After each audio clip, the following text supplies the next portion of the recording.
Greetings, Aist, and thanks for the video reply.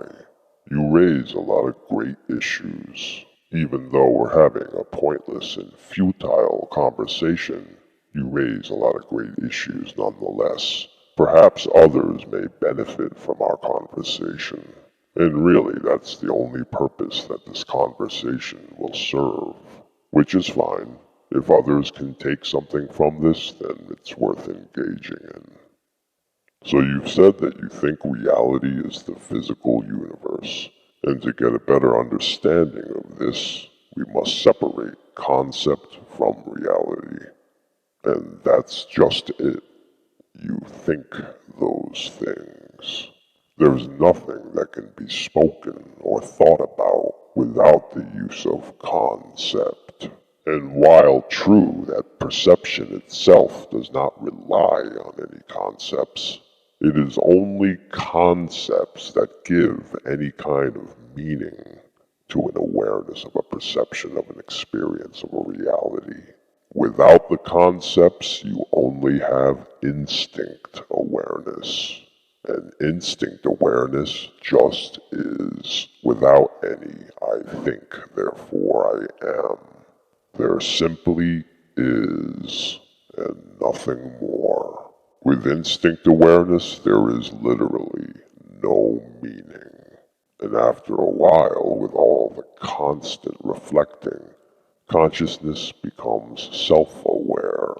So you see, it is aware of only itself.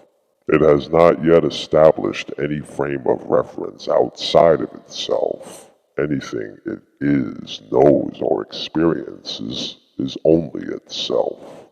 Awareness that has established an outside frame of reference from self-reflection could be said to be awareness moving towards a higher consciousness.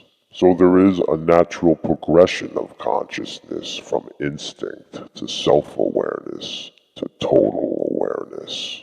So strange enough, and perhaps unknowingly, you are glorifying instinct awareness.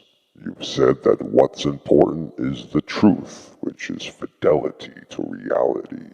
And if the truth of reality is awareness without concept, then what you have is instinct awareness. Although instinct awareness is innocent, and is in a state that just is, it is not, however, free from suffering. And so consciousness progresses into self-awareness, hence the birth of concepts which assign meaning to all that is self-reflected. And after self-awareness, consciousness moves into awareness of the self-awareness. Is this a return to instinct? No. It is an awareness of an awareness that became self-aware without any suffering. Now I know that you probably don't intend or don't even mean that you want to glorify instinct. Yet it is the only logical conclusion that can be drawn. Because if you strip away concepts from reality, then all you're left with is instinct awareness. And this is a primitive, immature state of awareness. It is only through the concepts of self-awareness that we can say anything about it or think anything about it. And hence we create all meanings of right and wrong, of truth and falseness. Anything and everything within it only apply to within it. They have no absolute truth outside of it. So if one says, I think, therefore I am, then it can be said that because of thoughts, you are who you are. And if another says, I do not think, therefore I am not, then because of non-thought, you are not who you're not. Although misleadingly, it seems obvious that if we can reflect upon something, then it must be real. But what's less obvious is that reflections are just an illusion, and ultimately do not reveal what is real. So what really should be examined is the perception-reflection process itself. becoming aware of the awareness, heading towards total awareness. A reality of meaning only exists because of an awareness of the perception. We are self-aware, and all awareness is really just self-awareness, because when you boil right down to it, everything is energy. Energy is always present, neither being created nor destroyed. If all is energy, then all is one. Any awareness within the infinite energy is awareness unto itself. Awareness that is reflecting upon itself. And of course, reflections are illusion. When you literally look into a mirror, you are seeing a reflection. The reflection itself is not real. It's only said to be reflecting what's real. And yet things that are real are only validated within reflection. Something that's not real, something that's illusion. And that's because these things are relational and depend upon one another to exist. And then one might say, well, I still exist even if I'm not in front of a mirror. But you are never away from the mirror. The literal mirror is only something that is used symbolically to express this. Which brings us to the senses. With the senses, no matter how you slice it, it's illusion. You've indicated that the truth can be obtained by directly using the senses to record data from the external world through the senses as a filter into the brain. But that's just it. There is no direct perception. There is not only a filter, but a conversion of the data. Something that is filtered and converted is not perceived directly. So any data collected and stored in the brain that is garnered through the senses is not a true representation of what is actually there. A sound is really just a burst of energetic vibrations. It is only the ear that takes that energetic vibration and converts it into what we know as a sound. And the sound is only a reflection of that energetic vibration. You said that sight shows us that something's happening on both sides of the lens. But what is happening on either side of the lens is one and the same. It is only a reflection of itself. Just like a mirror or a camera that takes a picture.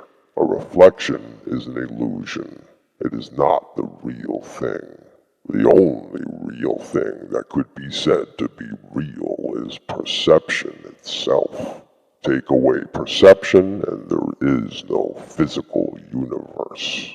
The only thing that allows it to be as it is because everything is as it is. If you take one thing out of the mix, then the whole thing breaks down and becomes nothing. Literally an awareness in nothingness. To say that a material world could somehow exist independent of its interlocking perception of it is like saying perception could exist independently of awareness. It's like saying only one half of duality exists. That there can be light without dark, high without low, near without far. And yet the duality is an illusion, because everything, when broken down far enough, is energy. And energy is all one. And so the idea of separateness is an illusion. Wherein is the substance of any material object perceived by the senses? Take, for example, a lotus flower. Is the substance the flower itself? But what exactly is a flower, when a flower is only made possible by a multitude of things that are not a flower? A flower is just a bunch of atoms, and a bunch of atoms is just a bunch of energy. Energy being all one, no material object such as a flower can exist independent of it. But even existing dependently within it doesn't give it any true substance. This is like saying portions of an ocean have distinctions from the ocean. But even if you're looking at things strictly from the surface, wherein is the substance of an object, a tree is only a tree because of elements that are not tree. It needs oxygen, soil, sunlight, and rain. It needs an ecosystem, an atmosphere, a world to exist in. There are more things that are not tree that go into making a tree than there are things that could be said to be a tree. It is in all these things wherein the illusion lies.